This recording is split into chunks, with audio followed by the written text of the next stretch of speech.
Коротко о происходящем. Текстолит толщиной 28.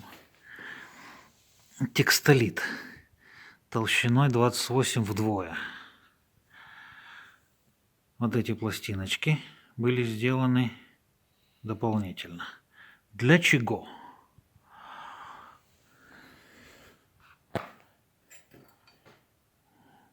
Так, отсвечиваю, но не, ну вот нормально.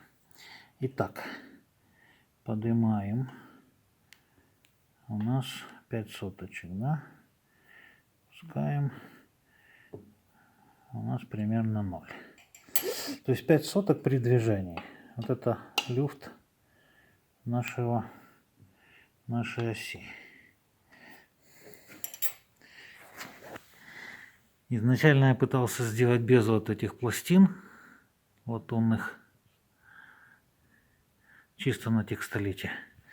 Люфт здесь был 0,5 миллиметра.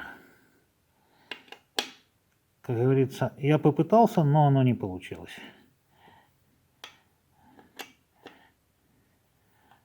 С люфтом 0,5 миллиметра по копиру не поработаешь.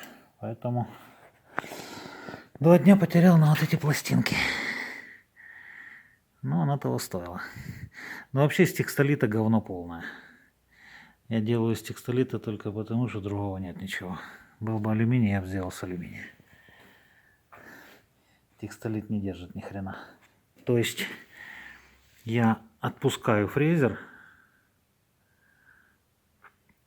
и у меня расстояние между осями в этой детали увеличивается на 0,5.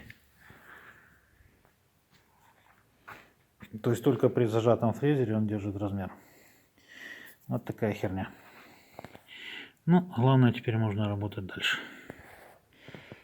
О, вид снизу как раз хорошо видно. То есть латунь для усиления краев.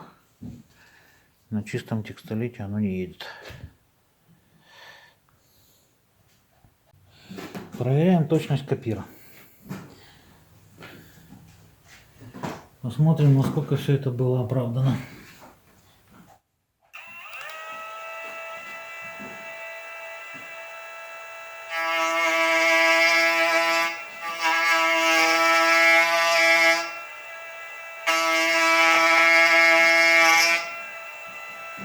Не, ну,